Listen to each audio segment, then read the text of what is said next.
Ever say, I can't believe this is happening to me, or I don't understand why this is happening? I'm going to share a few moments of motivation so you'll never have to say that again.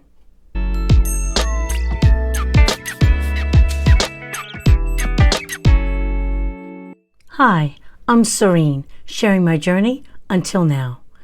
What you resist exists. Ever say, I can't believe this is happening to me, or I don't understand why this is happening to me? Let me give you an example. It rained all night long, and the next day, two people are on their way to work, and they're standing at the crosswalk, ready to cross a very busy street in the city. A huge bus goes by, and literally goes through this enormous puddle and splatters them both. One of them starts laughing at the hideousness of how wet he or she is. The other one is still cussing out the bus driver who's long gone. Which one is resisting?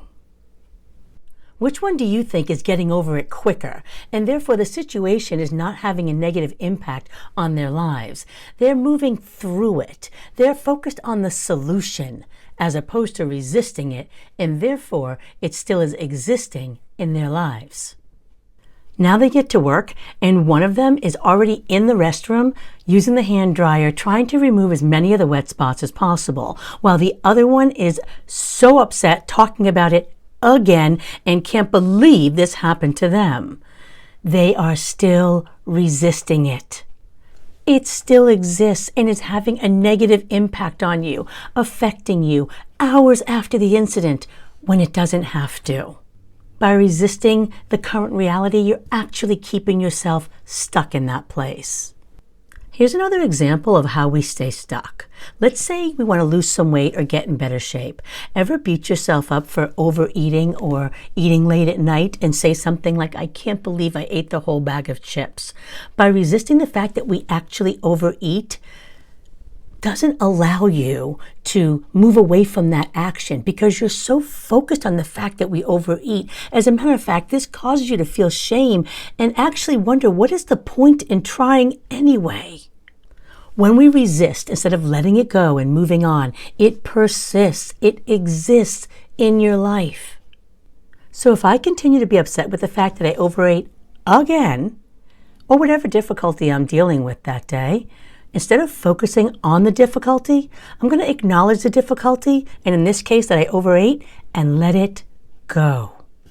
And choose to make a better decision in this very moment right now. There's nothing I can do about the past, and the future is determined by what I do right now in this most beautiful gift we call the present. Just because I ended up eating a pint of ice cream doesn't mean I should put more shame and negativity on myself. Right now, in this moment, I'm going to acknowledge that I ate a pint of ice cream and let it go. And go for a walk. And throw out the other pint of ice cream in the freezer. There's actually something we can do every day that will get us closer to stop resisting and accepting and moving on easier. Do the do's and the don'ts fall away. So if someone says to you, don't eat the chips, don't eat the chips, don't eat the chips, what are you thinking about? Eating the chips? What do you end up doing? Eating the chips? However, if you focus on the do's and say something along the lines of, I'm looking so forward to this, you fill in the blank, whatever meal it is you know is appropriate, then that's what you'll end up doing. So if you don't want to be overweight, if you don't want to be in debt, if you don't want to be unhappy, instead of saying things like, I don't want to be heavy, say something along the lines of, I'm choosing to maintain a healthy weight. I don't believe because you say an affirmation that it's going to happen. It requires an accompanying action. I'm all about making a statement that you can attach an action to get the results that you want. But if you're starting off with I don't, you're focusing on what you don't want instead of what you do want. Give yourself the advantage. Start yourself in the right direction so you can get to where you want to go.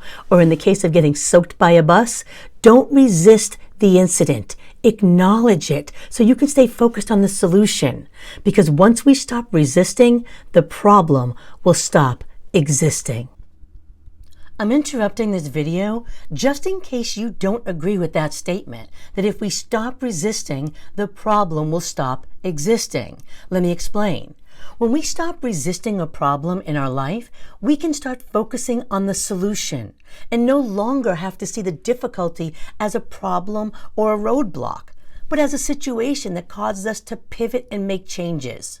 Now we can stay focused on the present life worth living instead of the past occurrence that jolted us to stay stuck in that place. It's not to say that the situation didn't happen or didn't have an effect on us, but that we have a choice to determine the positive or negative impact it will have on the next moments in life, for the rest of your life. Live your life, not your past. Until next time, shine.